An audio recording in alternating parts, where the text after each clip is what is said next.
leather gloves, we're slapping in hams. Popcorn and peanuts, we're working the stands. Pink cotton candy, love on a stick. Was chasing the beer that circled the lips. Play ball, play ball. Roll up the bases and smack it right over the wall. Play ball. Play ball. Good evening, ladies and gentlemen, and welcome to Laughter Saves Lives Live. We're at Strong Island Television in Paradise Studios in beautiful downtown Massapequa, New York, by the Lure, Yes. by the Long Island Railroad. And Laughter Saves Lives is brought to you by Barasch and McGarry, attorneys for the 9/11 community. And we're starting to mention our next sponsor, Life Back, up front. Oh, very nice. They just re-upped their sponsorship, gave us a few clams. So now we're going to put them up front, Life Back. So excellent. So right off the bat, I want to welcome our first guest. She's getting nervous now. She goes, what is John going to do to me? Juliet Scalzo, one of my favorite people in the world, one of my favorite families. I worked with her dad, Dennis, who was lost on 9/11. Great guy, tough guy, funny, dry sense of humor. Yeah, for sure. You guys were babies. How old were you on 9/11? 4.5. 4.5, because Yeah. my daughter was 1. Wow. 4.5. And I think it's so cool that she is here tonight, Thank you. because for I know having me. it's a tough time for all of us, but especially the families. And we chose at one point to remember the guys through laughter, and sometimes it's a little difficult to understand for people. And the only way I can explain it is your dad made me laugh. Mhm. And I cried a lot. Don't get me wrong, and I still cry. I cried the other day leaving Amy and Chris Gardner. Yeah. I cry a lot and cried a lot, but they made me laugh. Mhm. And at one point we said, hey, let's remember them through laughter. So tonight, hopefully, we'll have a few laughs. We may have a few tears, which is fine, right? Fine. My co-host tonight, Roseanne Sorrentino, filling in for Richie. Richie's he's playing Rodeo Ricky at He's some still kids' party. Rodeo Ricky? Yeah. Well, you know what? He's doing like, what is that actor from Taxi? He's in character now 24 hours a day. Oh. Yeah. So when he goes home with his wife, he's she wants to still get a little Rodeo frisky. Ricky. He's like, oh, Rodeo Ricky. So it's a little embarrassing. A little embarrassing. So, Richie, I think he's going to a play tonight. I said, but Roseanne's here. So you can't beat that. I am here. And I Rose- worked all day and I still came here. You know what? I knew you were working. You got to get up so early. I do. And Get up at 5 a.m. and you're doing it. That means you love me because you're here. That's She true. knew I needed you tonight. I know. I needed you tonight. So Juliet and I were just talking before we went on the air. She's never seen this before. I brought what I keep on my wall every day. I know you can't see it that far away, but I'll explain what it is to kind of inspire me. Because I'll say, I'm bitching and moaning and I'm not getting booked with comedy. Oh, I got to drive here. And then I look at this list and I go, these guys knew something bad was going to happen. And they still went into that building and they still went up. And your dad, as you've heard a million times, is a hero a million times over. So this is my inspiration because I'm on this writing list here. And I did not go for my medical that day. Olivia Lynn was 1. Just had her birthday party a few days before on the weekend. And I think Tommy and Liz were there. And then so I went for my medical the day before. And everybody was lost, and a few of the guys that went for the medical and everybody that was working. And your dad worked overtime to fill in for one of us. So why was he working overtime? If it wasn't we really needed him, he was doing it for the family. Yeah. He was making a few extra dollars for the family.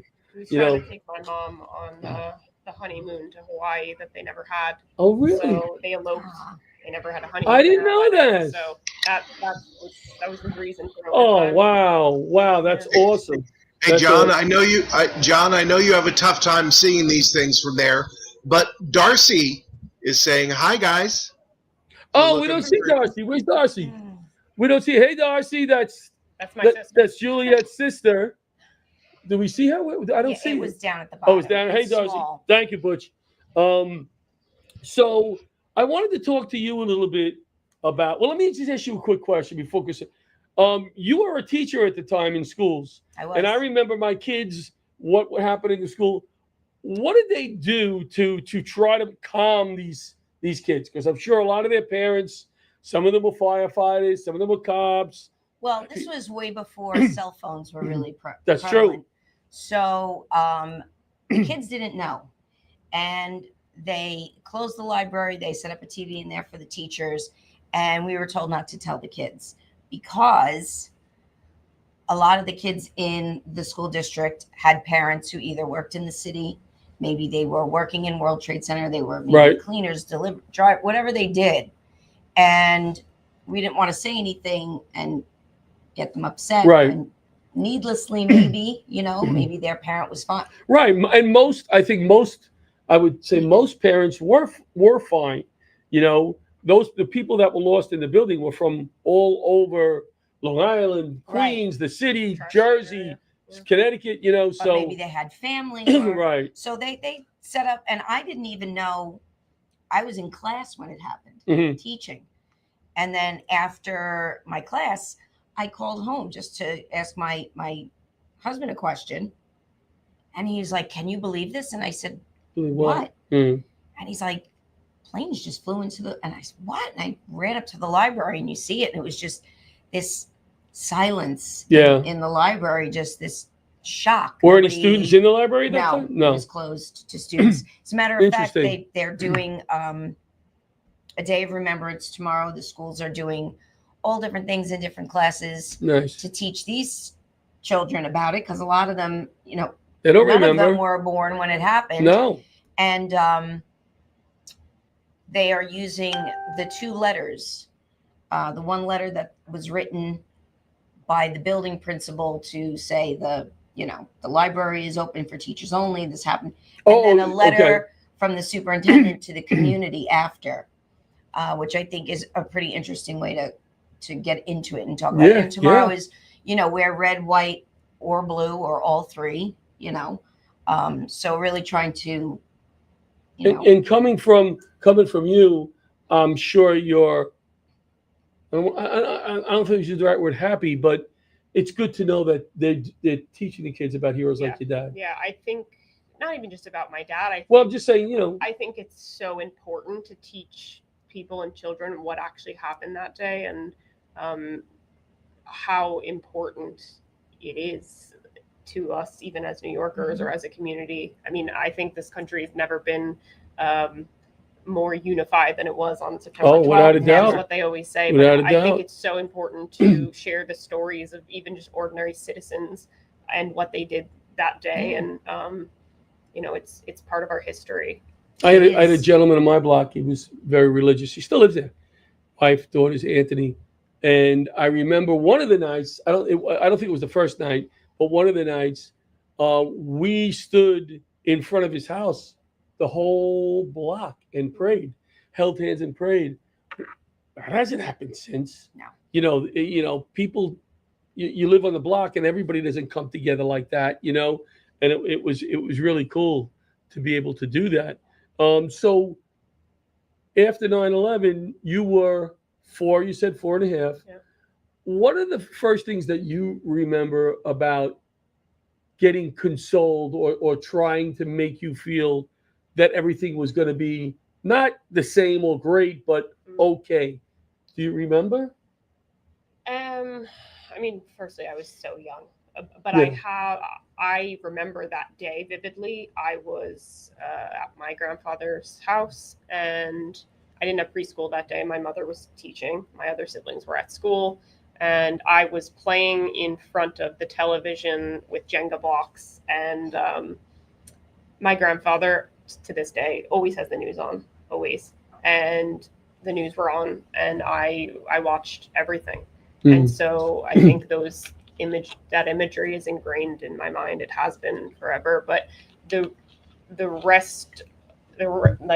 following months after that period were kind of a blur of people constantly in and out of the house, Right. like casseroles, Bringing stuff. adults in the other room, having Talking. serious conversations and things like that. I know my mom mentioned to me the other day, you were over the house with Olivia and you said that she needed baby time, that she would benefit from some baby time, and you would bring her over.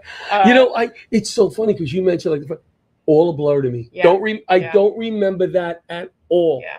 I don't remember that at all. Now I do remember we had a memorial service, I guess the month afterwards. Right, like that a I would funeral remember. service, which, you know, they never recovered his body. And so to have a funeral service was a bit of an odd thing. Right. I kind of remember like just the mass amount of people that were there, and the mayor came out. They had a plane fly over. But in terms of reassurance that things were going to be okay, I don't think there was ever a sit down conversation of this is what happened and here's what we're going to do. And I mean, we lived in survival mode. Sure. My mom, like, you know, she had 4 kids by herself. You know, and that's the ones that were left, the moms with all the kids, your mom, Liz, all the men, they've done some amazing things. And the guys would be so proud of them because, hey, listen, I'm sure they crawled up at times in the corner and cried. Please, absolutely. But they moved, they pushed ahead, they forged ahead. And look at you. I mean, your mom has something a little bit to do with it. You're going to be a doctor soon, Missy. Yeah. 7 years of, how many years of medical school so far? Oh, so it's a 5-year program. I'm in year 5. Year 5. But in terms of university, I'm in year 10 of study. So. Yeah. And so proud of you. Going to be calling you doctor someday, soon. Yeah. I wanted to put it on the flyer, and you go, no, almost doctor. But you didn't want me to put almost doctor. You know, I can't legally use that title. Right, so. right. Well, I just wanted to make sure. So, but so cool what you've done, and part of that is because you had that mom to lean on, you know, who was going through crap and She always pushed us. But not in a way of, oh, you need to achieve this, this, and this. That came from myself. But she would always say, she still always says, just show up. Yeah. Just show up. And that's kind of how I see life sometimes. When it's hard, just show up. Yeah. Just show. And you know what? Sometimes when you show up, then you start getting the motivation and you start, look at me when I go to my comedy shows. I show up and then, what do I do on stage? Go ahead. No. But it's not easy. You gotta be brave. You gotta be brave to be bomb like that. No, you get up there and you knock them dead. But you know what? Most times it's because I'm like, I'm gonna make them laugh in memory of my guys. They couldn't do this. They couldn't be here, so I got to do that. And it's a nice feeling when people are laughing and you're telling them, doing this in memory of my guys here. You know, there's a lot of healing in laughter and making light of a bad situation. Well, you know what? Yeah. Wow, time is flying here.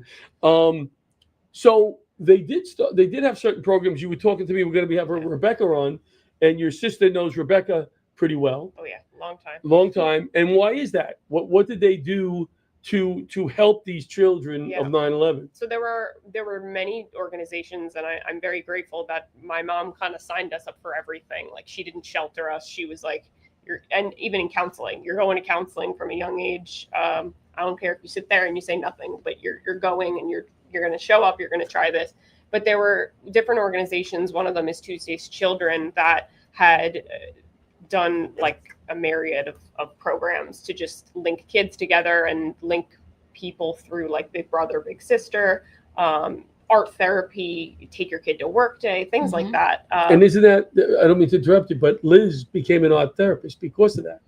I am not sure. Liz Gardner became an art therapist, Tommy's wife.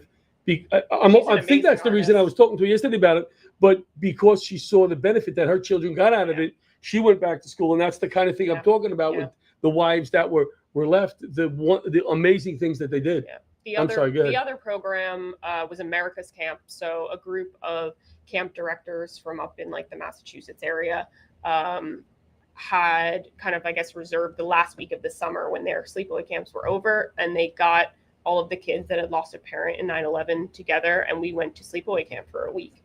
And it was not only a week to just meet and bond with other children that just got it, they understood, but it was a week to actually have a normal childhood, to do archery and go swimming and all of those things, and it took us away from our realities. Yeah. Being so young, did you realize that there was a huge shift in your life and in your family? Absolutely. Or did you felt it immediately? Did you feel it even more children as you got older? Children can sense when there's a family dynamic shift, or when your mom's not okay, or when, you know, dad just doesn't show up anymore. Well, that's the thing with also something kind of special with firefighters, and I'll ask Rebecca this the same thing. We're off for 24 hours, and a lot of times the moms are working that day, so dad is the one that's taking you to school, that's feeding you, that's, you know, playing with you outside, whatever. So it's a kind of different dynamic when you have that firefighter, even as opposed to cops. Cops, most of them have to work 5 days. Yeah. So, you know, I rode that morning. I was riding my kids to school on the bikes. You know, what dad gets to do that during the week? You know, so I'm sure you remember a little bit of that, right, with dad? Yeah, yeah. Well, do we have that picture of Dennis, Bobby, the one with the young child there holding the baby? Dennis's picture. There it is. That one, yeah. There it is. Now is that you? That's me. That's you. That is me. And that's my man Dennis. You can just see how strong this guy is, physically and mentally, just from that picture. That was taken not long before 9/11 happened, actually. Yeah. Yeah. It's a great picture. That's a great picture. Yeah. You know what? Let's do this. Let's bring out John. I'm not done with you. I just want to make sure we fit everybody else in, then we can come back to you. All right? And listen, if you want to ask some questions to the following guests, do it. Do it. Because, you know, when I'm home, I don't get to talk much with all the ladies around. Yeah, but if you want to ask a question, you're going to have to just cut him off and jump right in. That's it. That's it. And Roseanne has no problem doing that. All right, the next guy I want to bring out is a special man. He was a NYPD, retired, moved to Texas, and he has been so active out there with helping first responders and veterans. And I'm really, really proud to know him. He had me on his show earlier. Please, a nice warm welcome for retired NYPD John Salerno. There he is. Turn your phone sideways so we see more of you. Like that? Does that work? No, too much. Turn it back. No, too much. We want. I'm kidding. Love you. Love you. Love you too, brother. Thank you for having me on your show earlier. You do a great job. Tell our audience a little bit about what you do out there now for. And there's John Salerno. Hello, John Salerno. It's a Johnny Plug time. Patrick, I have to interrupt because Patrick, every show since we started, says hello, Johnny Plug time, and he said hello to John. So tell us, John, what you moved from here. When did you move, and how long were you on the NYPD? I was on the NYPD for 10 years until I went 3/4. I got hurt on the job. Retired just before 9/11, but I was a member of the Farmingdale Fire Department. I was the first assistant chief, and that's when on 9/11 we responded with the fire department over into Ground Zero. This guy, hero, just like so many other police, fire. Oh, I work in the city. I'm busy. I'm risking my life. What do I want to do my days off? Let me volunteer at the fire department. Right? How many guys? Go ahead. Most of the NYPD guys and the FDNY guys were all volunteers in their own communities. Right. They gave back, and that's a blessing because they became mentors for so many other young individuals, and really paved the career path for guys like myself to go into the NYPD and to go into the FDNY. Pete Gansey, a huge mentor of mine, was in my firehouse, and I learned from him. Good ways, how to fight fires. I mean, and the regular firehouse brouhahas, and how to be a real brother. Yeah. So the volunteer fire departments were the grassroots grounds for many of our heroes. And I don't know if you knew this, I was telling you before, there was a whole city to protect on 9/11. Everybody couldn't go down to the Trade Center. But correct. A lot of units were down at the Trade Center. There were volley companies from Long Island, from Jersey, who came into New York City to help us out for days. Hazmat unit from Jersey was taking care of Staten Island for us for a while. So God bless. They did a great job. Yeah, they backfilled the companies, and so many of them, got in there and they did the grunt work like everybody else, man. And it's because everybody has a heart to serve. Cut by a different cloth of God. That's what our first responders are. They are the true heroes that will lay down their life for a stranger, and you can't ask for any better gift than that. You just brought something up. Lieutenant Krishy got off tour. He was off. Yeah. He was off. Lieutenant Krishy, he was off. He was going home, having his coffee, sitting there watching the news, TV room, boom, plane hit the World Trade Center, boom, back on the truck. And he was retiring shortly after that. I think it was weeks. So we say we lost 11 members in hazmat. Well, we only rode with 7. So there were 4 other guys that we lost that were not working.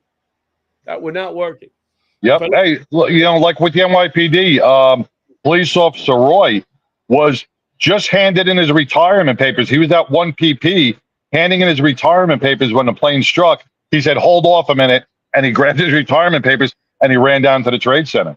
Yeah. And subsequently lost him. Yep. Give me 1 or 2 people that you were close with that were lost on 9/11. Tell us a little bit about them. Maybe a time they made you laugh also, if possible, but unnecessary. Well, Tommy Langone and George Howard. Tommy Langone was in another volunteer in the fire department. He was in ESU, and George Howard was part of Hicksville Fire Department. He was in the Port Authority. Both lost on 9/11. Great mentors, taught me everything I knew. They both worked at the the Fire Academy in Nassau County, and trained so many of us into search and rescue, rappelling, all high-angle rescue, and really gave us a start into our rescue careers. So those 2 men I really respected a lot. Pete, of course, but there's so many others. My wife lost her cousin, Gerard Duffy.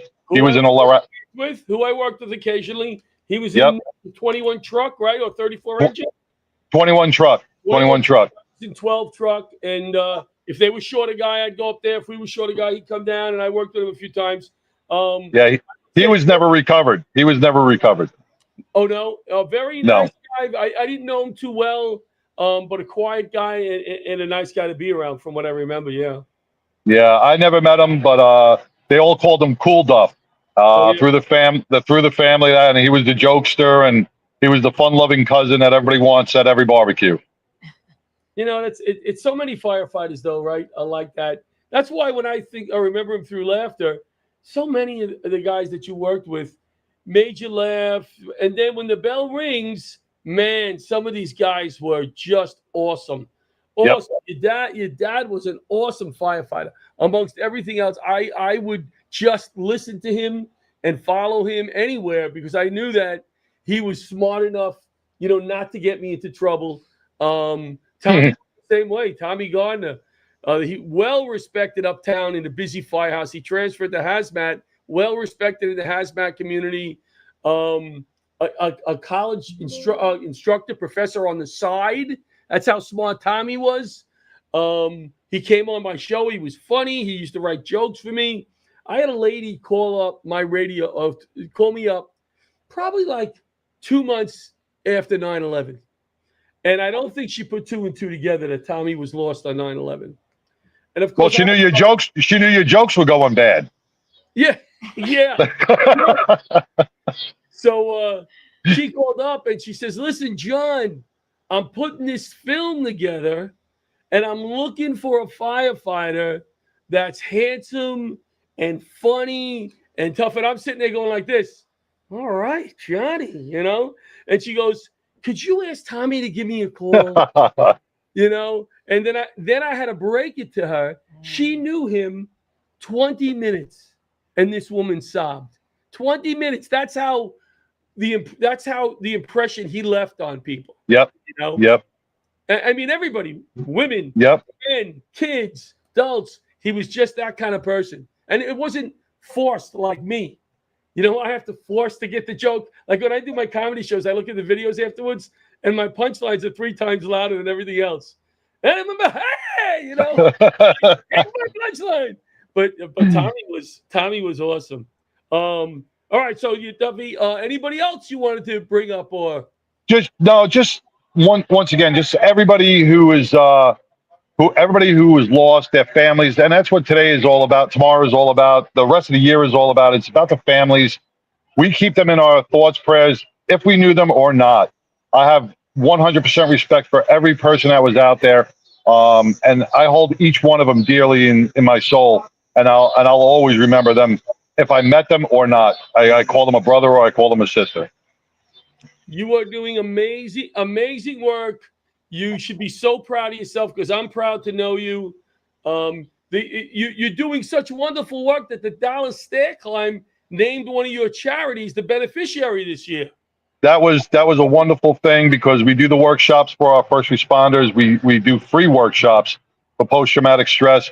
And when we were informed that the Dallas 9/11 Stair Climb was going to keep us as use us as a benefactor this year, it was such a proud moment because so many first responders will benefit out of that. So the ripple effect is going to go long and far, helping and healing all our first responders. Love it. And I hear you actually climbed 10 steps before you got winded.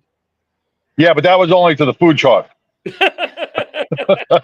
My brother, I love you. Thank you very much.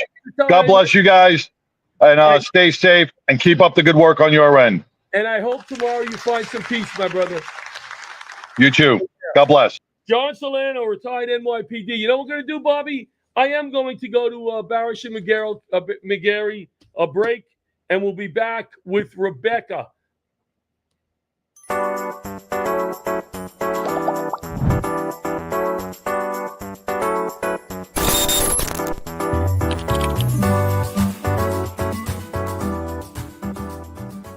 This is personal to me. I'm John Field, 9/11 responder and advocate. I walked the halls of Congress for 20 years. You too may qualify for the same 9/11 benefits as I do. It's true, it's the law. If you were south of Canal Street and you had any of the 69 cancers linked to 9/11, you may qualify for compensation up to $250,000 and free health care.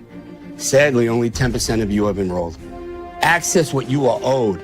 Call now to find out if you qualify. I fought side by side with Barasch and McGarry for 2 decades in Washington, D.C. to get benefits for all victims, not just responders. You owe it to yourself to call Barasch and McGarry, lawyers for the 9/11 community.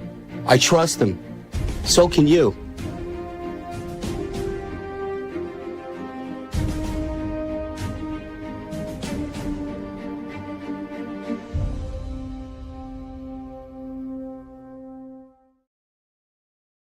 And we're back with Laughter Saves Lives live. We're in Massapequa, Strong Island Television, Paradise Studios, with the lovely Juliet Scalzo and Roseanne Scarantino. Scarantino. Nope. She changed the name tonight. Say it. Sorrentino. I told you. And the lovely John LaRocchia. So our next guest, another special individual. This young lady, I was in Proby School. I always get it backwards. Proby School with her dad. That's the training academy for firefighters.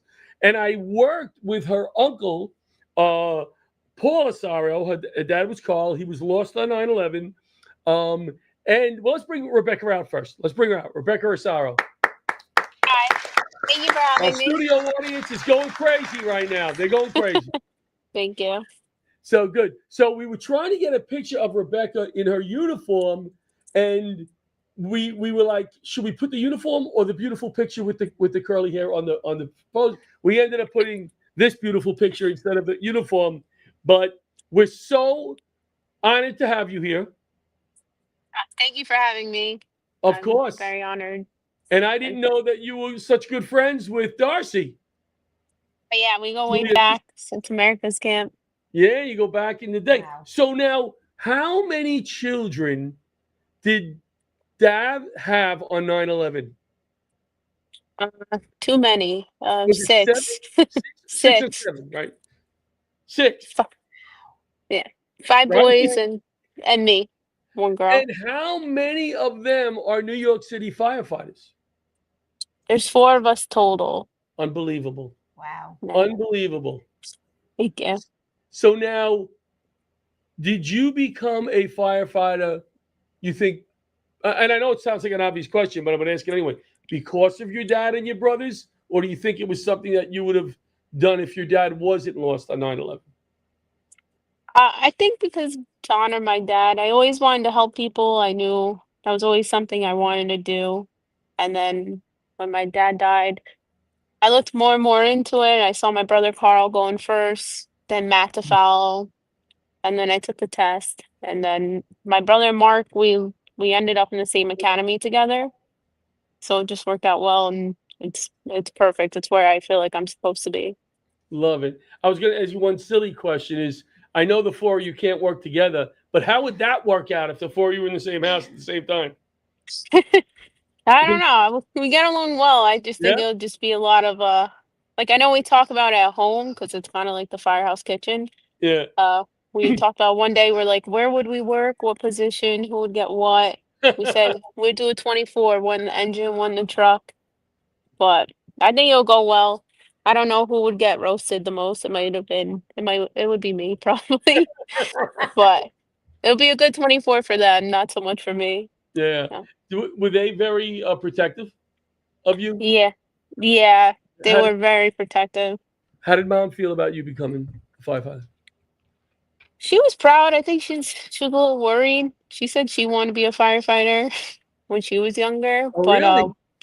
yeah, and then when I got on, she was just very happy. Like that's the first thing she tells people when she sees them. Like, "Hi, I'm Heloisa. 4 of my kids are firefighters." She's so proud. That's so Yeah. cool. I always say my dad, firefighters, some people think they're heroes, right? They're, on a pedestal. My dad will meet somebody and go, my son, he's a professional comic. I go, are you kidding me? What about a firefighter? Oh, yeah, he does that. He did that too. Bobby, do you have the picture of her with her brothers? I think I found that you sent me a picture of you and your brothers. Let's just see. Yeah. And what are their names? There's Carl all the way on the left, Can you blow myself. that up, Bobby? Can you just put that up there for a second? That's mom in there. Yep. And then on the right side's my mom, that's my brother Mark, and all the way at the right side at the end, that's my brother Matthew. Wow, one of them is pretty big. It looks like, or is this just a picture? No, they're that big in size. Oh no. All right. Yeah. All right. What a great picture. Wow. Thank you. Wow, Dad would be so proud, right? Well, what a great picture. Did your brothers try to talk you out of it at all? The 2 who are already firefighters? No, they're very supportive. They were like, "Oh, it's a great job." Like my brother Matthew, I watched him train to get into the academy, and I used to train with him. So then it just went back to that. They were very supportive. Matt gave me tools and tips going in, and like while I was in the academy, and it's the same thing. They were all really proud. Growing up with 5 brothers, she was cut out for the job anyway. Yeah. Yeah. Oh, yeah. Yeah, Did you play sports with them, like basketball, or competitive in that way? a little. Little? One time, yeah, I remember in high school, when I was a freshman, I was like, I want to play football with you guys. I almost went for practice, but they're like, no, you're just stay out. I'm like, okay. But we played basketball a little bit at home. Then I played lacrosse in high school and college. So, how old were you on 9/11/2001? I was 9. 9. So you remember a lot. Yeah, I remember like it was yesterday. I saw my dad on the morning of. He was going to work, and he wasn't supposed to work. Actually, like Labor Day weekend, he loves Grateful Dead, so he was celebrating Jerry Garcia. And my mom actually picked up the phone, and his mutual partner asked if my dad could work for him on 9/11, and my mom said yes. So I saw him the morning of. He went off to work. I went to school. I know I was in social studies class. I remember the kid they called before me. They're calling kids one by one. My mom picked us up, and I just remember hearing on the radio, the World Trade Center's been attacked. We got Yeah. home. I remember watching TV with kids burning the flag. I didn't really know what was going on, but I remember I said, like, what about dad? Like, he's going, he's responding. My brother's like, don't think like that. Right. And then I just remember my mom, like, frantically on the phone trying to call him. I guess his beeper, because that's what he had back on 9/11. And then the days pass. A week later, I was in 5th grade. It just kind of gives me chills, but they had us write an essay about what 9/11 means to us. And they explained it a little bit. And Right. ironically, I didn't know, like, I was writing about my dad. Right. And like months passed. I remember doing things, but I just didn't understand why. Like when we had to go to the Javits Center, trying to get, like, I guess DNA to see if they found my dad's remains. Right. Right. I didn't never understood why. They never found him, which made it harder. My Sure. mom just always said something hit him in the head and he has amnesia. He's trying really hard to come back home and find his way home. He just doesn't remember. Right. And everyone's looking for him. And then 2 days after my birthday, my mom had a memorial for him and a funeral, but it was just a guitar case, empty guitar case. Mm-hmm. And it was like a memorial, just rooms filled of things that my dad enjoyed doing, Right. Right. cooking, music. And then it's just an empty guitar case. It didn't hit me until I saw my older brother Phil cry. And then I guess more and more it started sinking in. Like he just How never old was your oldest brother, Rebecca? Around uh ballpark. What do you think? he was 21. Oh, and was he still at home? He was living in Brazil. So my oldest Oh, brother and then my brothers were twins. They were 13, Phil and Carl. So I saw my brother Phil cry and that I'm like, oh, he's not coming home. I just remember like a lot of firefighters yeah, passing in and out, and I just didn't understand because I think I was so distracted when I was at a kid, like that age. Guys just sure. kept coming in, distracting us, and yeah. What I told you I wanted to ask you this. What did Dad do that made you smile or laugh? Was there something that he do to you a lot? I know me as a grandpa right now, and I got certain things that are my go-to with the grandkids that kill. You know, with a 9-year-old, it's got to be something about poopy. Poop. That kills. Anything about poop. But do you remember anything? I remember a few things. Yeah, I just remember he was pretty good at like making impressions of people. So I never really understood the firehouse when I was younger, but he used to come home and always like talk like he was one of the guys from the firehouse, like an impression of them. And then he used to tell me because my dad loved to cook. He was on Ready Set Cook, and he Oh loved yeah. Emerald. Yeah. Um. So he used to cook a lot, and there's like another guy in the firehouse. He was short like my dad, and they called him Mario and Luigi. That was kind of funny. What was his go-to dish? What was the dish that you remember that you liked? Do you remember a dish that he made that was like, oh, this is great?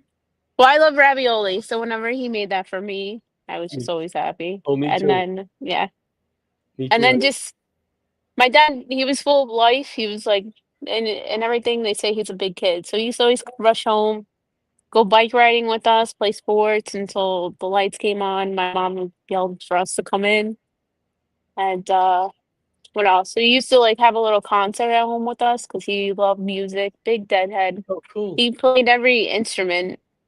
Like it was amazing. And then he used to like put it on us. So like I would be home trying to play the piano. My brother's on the trumpet. And we all like weren't that great, but and then he used to sing a lot of Elvis, Frank Sinatra. He used to like sing a lot walking around the Yeah. house, and he was just always happy and full of life and love.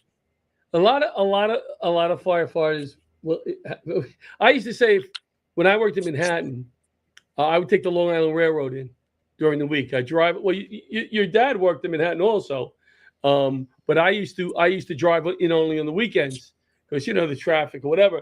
But I said if I stood across the street from Penn Station and watched the people coming out, I could pick out the firefighters, the only one smiling. Everybody's going to work. Maybe Nah, it's a firefighter walking up the step. Maybe he has his bagels already with him for the. Um, nah. yeah. So like I said, I didn't. I was in probie school with your dad, and I ran into him once in a while. But I always remember saying hello, a little conversation. You know, anytime I was with him, I enjoyed the little interactions we had. And then I'm not just saying that because you're here.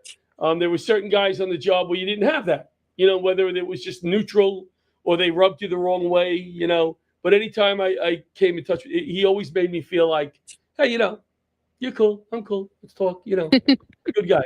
He was a good No, guy. yeah. I remember he was the aide in the 9th battalion. Yes.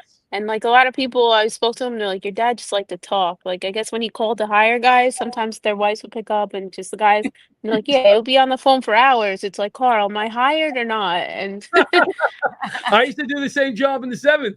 I was the chief's aide. So I used to run into him at fire. Sometimes we were both with the chiefs. You know, if it was a larger job, we'd both be there with the chiefs. Yeah, but that's funny that he used to call and chat. All right, so yeah.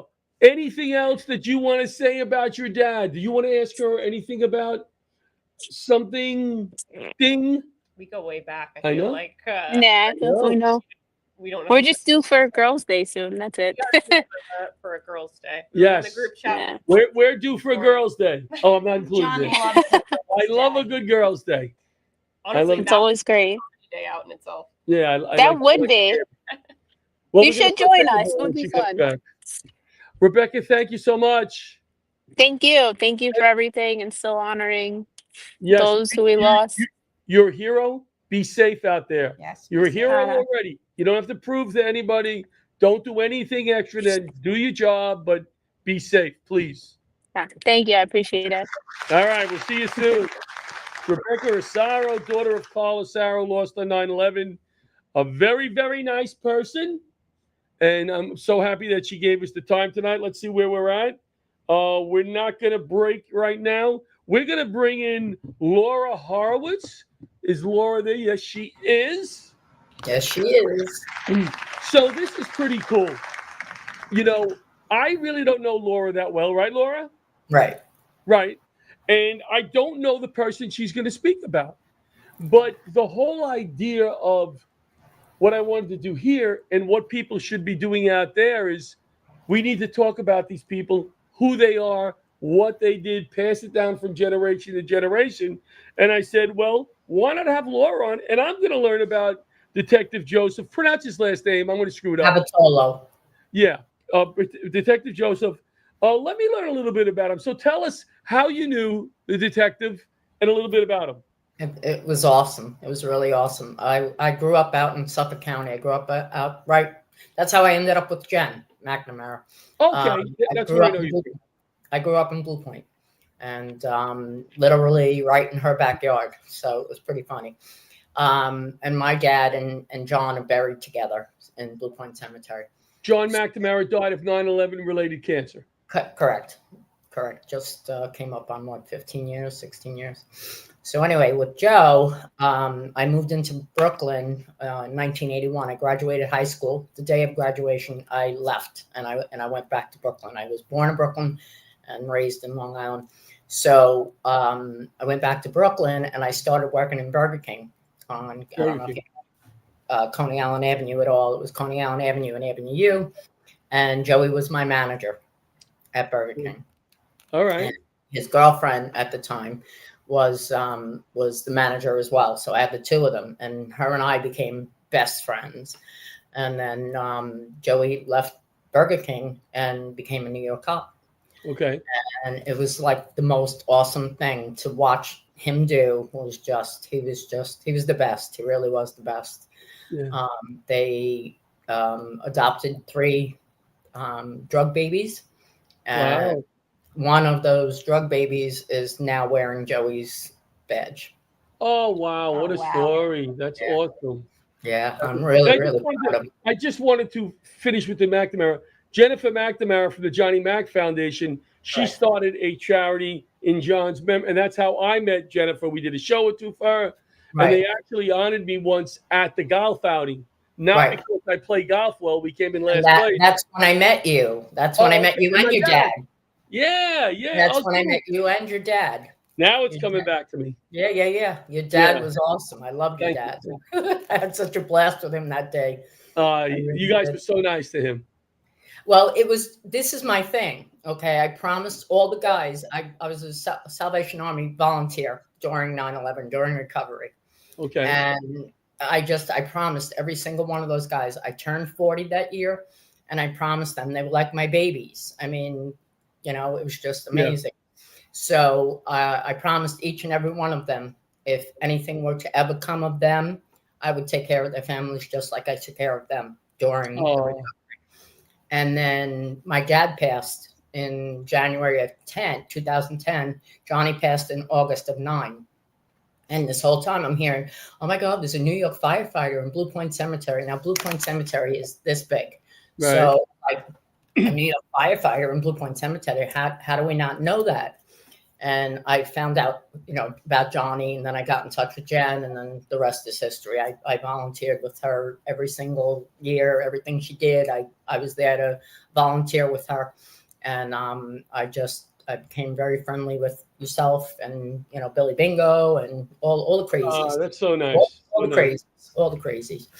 But, could you explain to the ladies here, if they don't know, and to our viewers, what when you were volunteering down there, what were you actually doing, and what were your hours? You were this is all volunteer. 7 a.m. to 3 p.m. So you came from Long Island. No. At that point, I was living in Brooklyn. Every day into Manhattan. Yeah.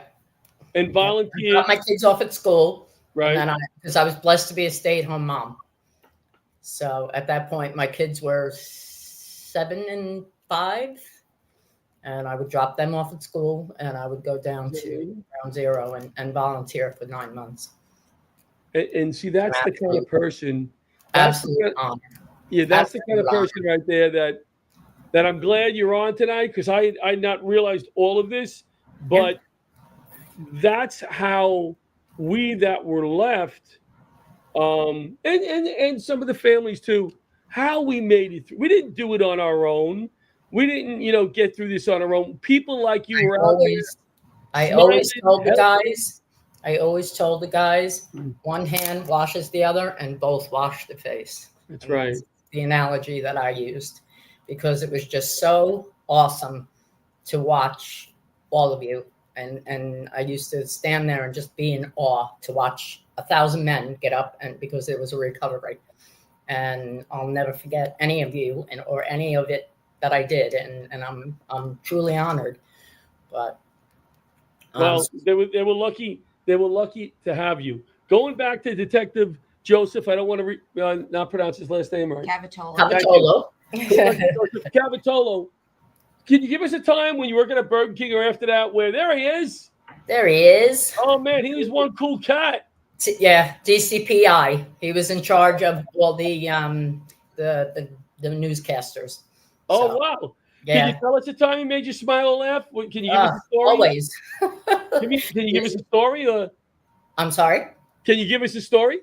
Yeah, well, he after he would work, like he would go home, and we started getting friendly on Facebook and stuff, and he was our DJ. He was our Facebook DJ. So he would look up all these songs and like sent, your favorite song to you and my favorite song to me. And we called him, the Facebook DJ. Yeah, he was really awesome. He sounds like a really cool guy, really nice guy. He was a great guy. He really was. And I used to meet him every 9/11 for the anniversary and stuff. His booth, I don't even know what they call it. Like they're I guess a watchtower type, right on the corner by the Tin House and Church Street. Okay. That was his spot. So right. He used to be up in that little cage, whatever the hell they call it. I don't even know what they call it. Do you guys have anything for Laura? No, that's just, you hear a lot, obviously, about the people who lost their lives and everything. But to know that there are people, and I know that there are a lot of people who just gave of their own time to go down. I knew someone who just went down and was just helping to move rubble, people who went down and did other things. And that is just, it's a very special person. Thank you. You put yourself in harm's way. It was my honor. It really was. Well, just a little backstory. My husband was a New York City bus operator. and his bus was in front of the towers at 10 to 9 for 3 years prior to 9/11. He picked off that schedule 2 days before it happened. Wow. And that's the reason I volunteered, was because I was very grateful to have gotten my husband home that night, because not many people did. Wow. Wow. I think I just want to thank you as well for, volunteering your time, because I think the ordinary people that did things like that afterwards are not necessarily the ones recognized in Right. this time of year. I never And wanted they say it Yeah. takes a village. If it wasn't for all of the people that rallied around us and like my family and everything, we wouldn't be where we are And us too. today. And Yeah. us too. Well, even you guys. That the smiling other firemen. face when you go down there and get a cup of coffee, whatever, at the people down there. It was, I became very friendly with, I lost touch with it now, but for years, I actually went up, we did a comedy show up there. And I'm still friends with a lot of the responders that I volunteered with. You want to hear a really cool story? There was a prayer group in Seattle. A friend of mine lived out there. Her last name is Sandra White. Sandra White. She wrote to me at one point shortly after 9/11 and said, "We are praying for your family." Same prayers for everybody, but specifically they had my name on a board somewhere with people I've never met. Praying for and this went on for years. Yeah. Years. I'd get cards in the mail, there's Amazing good people stuff. out there. There's such good people. I don't watch the news anymore very much. I haven't watched it since COVID, since March. There's so much negative out there, and there's so many good people out there, because people come up to me and go, "Oh, life sucks and this and that," and I always look at them and go, "But there's so much good." We need to focus on people on that. Yeah. like you more, and people out there doing good stuff. So I think I hit a home run with this guest, and I didn't even know it. And you didn't even know. See, you should ask your dad. Yeah. I didn't even know how good you were going to be. Laura, thank you. I'm sorry? I said thank you so much for sharing those stories and talking a little bit about Detective Joseph there. It's my honor. That's, I love being a part of it. And I'm grateful to still be here 20 some odd years later, and just remembering them all. And they're all in my heart, thoughts, prayers, all of you, every single one. Thank you, Laura. Active, all right. Tired, you're there. All right. Thank you, Laura. Thank you for coming in. I'm going to do something that I've never done before. We have 2 minutes left. We're going to bring Butch out. Where is Mr. Butch? What? Mr. Butch. He's gone. We lost him already. Oh, there he is. Mr. Butch has been with me a long time, and we don't have time for him to go through his whole story, but he has a very emotional 9/11 story, and every year he goes through a lot in his head and his heart, and supports me with phone calls and text messages all the time. So on the air, I wanted to thank you, my brother, for all you've done for me. Thank you, John. And I wanted to say thank you to you. I specifically remember the day that you and Oliva came to the comedy club to do a show, a benefit show on Sunday, and sitting there afterwards and you saying, "I got to figure out something that I can do to remember my guys." And I said, "Whatever it is, I'm in." And that was it. That was it. I've been with you since. Well, Laughter Saves Lives is lucky to have you. And the first comedy show at primetime was awesome. Pay sucked, but it was a great gig. All right, so we are going to. You want to say anything to close, my dear? No pressure. No pressure. No pressure. Thank you for coming in. Thank you for I know it's a having me. rough time. I hope this was a night that was a good thing for you. To hang with me. I told you some stories about Dad I don't think you heard before, which is nice. Yeah, no, I always appreciate that. And it's, I think every time, this week comes around and people are saying all the names and stuff, it's easy to kind of get lost in just hearing names. Yes. And people don't often think about each individual person who was just an ordinary person. I mean, I always say this, all those names was a person who preferred their coffee a certain way in the morning, who had a routine, who had lives, who had families, and who had brotherhoods and stories and pranks and laughter within the firehouse. I mean, I love hearing the prank stories. I know my dad was probably less involved in the pranks. Right. He was a more serious man, dry sense of humor. But I love when I hear all you guys call him MacGyver. And he could fix anything. He could fix anything, and he did have a nice dry sense of humor. He made me laugh. So we're gonna get going. Today I was on John Solano's show, and I read all the names of the guys from my firehouse, but I read them a little different this year. I said a little sentence about them, and I don't have time to do it now, but maybe I'll do it next time. But all I wanted to say is, in memory of the guys from Hazmat 1 and Squad 288, I hope everybody has peace tomorrow, some kind of peace. Find something that gives you some peace. Thank you. Thank you to the guests. Thank you for hosting tonight. A special night. Be well, everybody. God bless you all. Thank you, Laura. Good night, everybody.